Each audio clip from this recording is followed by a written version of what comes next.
No, not performers. This is Gabriel Diaz from Los Angeles, California, with A Vampire's Destiny.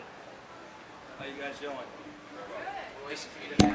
Yeah, this is a story about Jesus Christ who kills vampires only to find out that his destiny is to be a vampire himself. It is a story about Jesus Christ who kills vampires and is destined to find out his path to happiness is to be a vampire himself. Jesus Christ. The most famous vampire slayer of all. Right. No, he is a vampire. And a vampire slayer?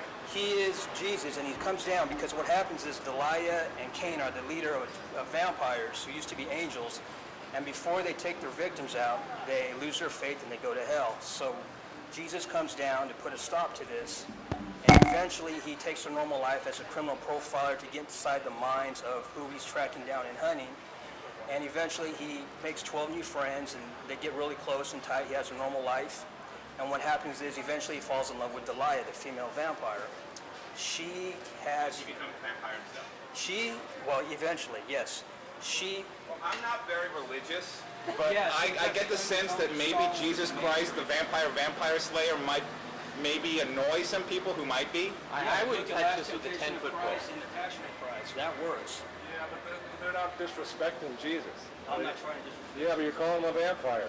Yeah, but see, in my perspective, that is not... But if you want to do this, I think if you have it as a religious allegory without making him Jesus Christ, there is a way of doing it that way. Yeah. So, I mean, there's that way that you're not trying to trade on someone who is so important to people. Like Narnia. Right. Well, honestly, Narnia this is seems like just a kind of cheesy vampire pitch that's dressed up with some Christ elements because Christ is hot right now and Christ is selling or whatever. And I think even taking that kind of something that significant and sort of treating it as a commodity really is just not cool. And I don't think it's all right for a comic book. You're treading there. Yeah, You're treading on some bad waters there. honestly, you can self-publish and go for those who are into that, but we have professional companies, and we couldn't take it. But we have to remind you that Mel was turned down by every single studio in the world when he made Passion of the Christ. So And he self-made it. Yeah, he self-made it. So people in these kinds of positions do get kind of turned off when you talk about religious things and sacred things, and they're like, oh, I don't want to touch it. I'm afraid of it. It could affect our other projects. Right. But if it's if it's got to be made, then make it, dude. But you're gonna have a hard time selling it. Thank you very much. Thank you.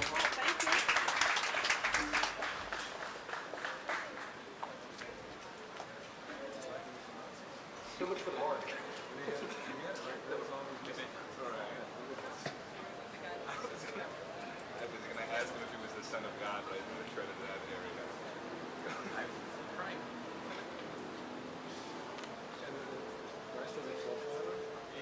Yeah, I know he skipped over that part. Christ would be the world's greatest poet. I kind of like that CSI Christ. Yeah.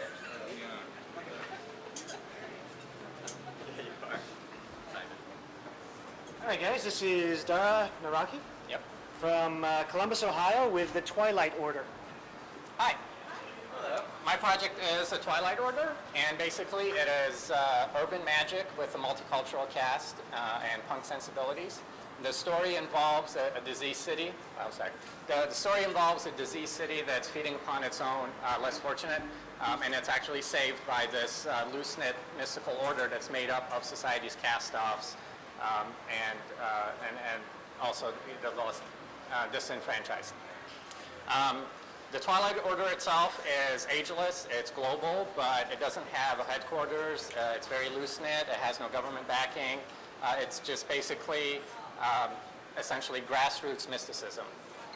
And their mission is very simple, is to protect the world from wild magic, supernatural events, and they basically do it because they're the only ones that have the skills to do it, and it's the right thing to do.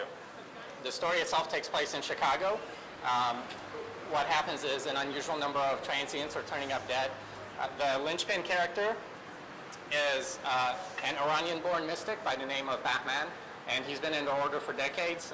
He can sense that there is something more to these deaths, so what he does is begin to investigate it, and in the process, he brings in 3 initiates into the ranks and trains them and helps them to develop their own powers. And they include a Chinese-born woman that's pretty much lived most of her life in foster homes. She currently runs a women's shelter. She has a personal motive for wanting to get involved. Her name is Jen. There is Owali. He is a Somali refugee, basically working menial jobs, trying to support his ailing parents. Again, a personal motive for getting involved. And Alice, who is a street kid, just trying to survive day to day on the streets, also trying to come to terms with her sexual orientation in an environment that's not very supportive or understanding. And through the help of the other order members, they trace the cause of these deaths to an ancient spirit that's basically a cancer on the city, and it's known as a dark well. And what it does is it feeds upon the desperation, the loneliness, the isolation that a lot of these fringe people in the city can feel, and it nourishes its hunger basically off of that and gains power. So that's the Twilight Order, and I'd like to pass out a couple of handouts, which is basically your invitation to the order. You guys. Thank you. Thank you. Thank you. Thank you, sir. It's Dara, right? Yes. Dara? Actually, a lot of very compelling concepts in there. I love the idea of urban magic. I've got a couple of concepts myself that kind of play with those themes. I think blending the old world, which is the magic, the fantasy, with this urban setting of modern technology and modern man and modern problems, it's always going to be a compelling combination. Something like this would be execution driven. You know, Yeah. what exactly is, I get that the city is diseased, we have to figure out why that is, you know, how that makes sense, why it's feeding on just the homeless, and what our heroes here are going to do about it specifically. Got any ideas on that? Yes, basically the way I want to treat the cities is cities are almost like humans, so they can have their own ailments, and there's different kinds of ailments. So in this case, this spirit is essentially like I said, like a cancer that's growing, and that's how it feeds, where there could be any number of other threats or ailments to the city. But in this one story, I just want to concentrate on that. And the climax of the story will be essentially a metaphysical battle between this spirit and the mystic and his new initiates, and it spills over into the physical world.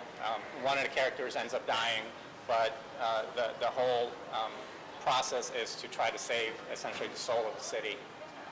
This psychic vampire sort of vibe evil thing, does it have a physical presence? It makes a physical manifestation. I called it the dark well because it's almost like a well that you fall into that you drown in. And so when it finds people that are so destitute and desperate, it essentially drowns them. So any kind of physical manifestations would be sort of water-based, but there's not like a person or anything like that. No. It attracts them to feed off the energy it's looking for, the negative energy. Okay, thank you. Dara, I want to like this, but I can't. Am I just dense? I'm just not getting this. I'm a little bit lost. Are you guys lost? You're just dense. Wrong answer, dude. You asked? All right. Okay. All right. I left myself open for it. Who do you feel, who reads this? Who reads this? What is the demographic? The audience that's into independent comics, independent music, basically stuff just slightly off of the mainstream, because it has a lot of obviously mainstream elements with the mysticism and science fiction, if you want to call it whatever, but I really wanted to keep it more street level, not the colorful Doctor Strange magic, but more stuff that affects people in day-to-day life. And then the characters, I wanted to make them very real characters that, you know, people could relate to. They have problems, they're just trying to survive. My opinion as for the publishing arm of our company is that I'm not sure this is the one. I think that you're good at coming up with stories. I think that one of your stories would click with us. Maybe, perhaps this one, but I'm not into all the different characters you have, and perhaps on a refined pitch, there might be. but I think you did a good job, and I think you have stories in you. Thank you. Thank you. Thank you. Thank you.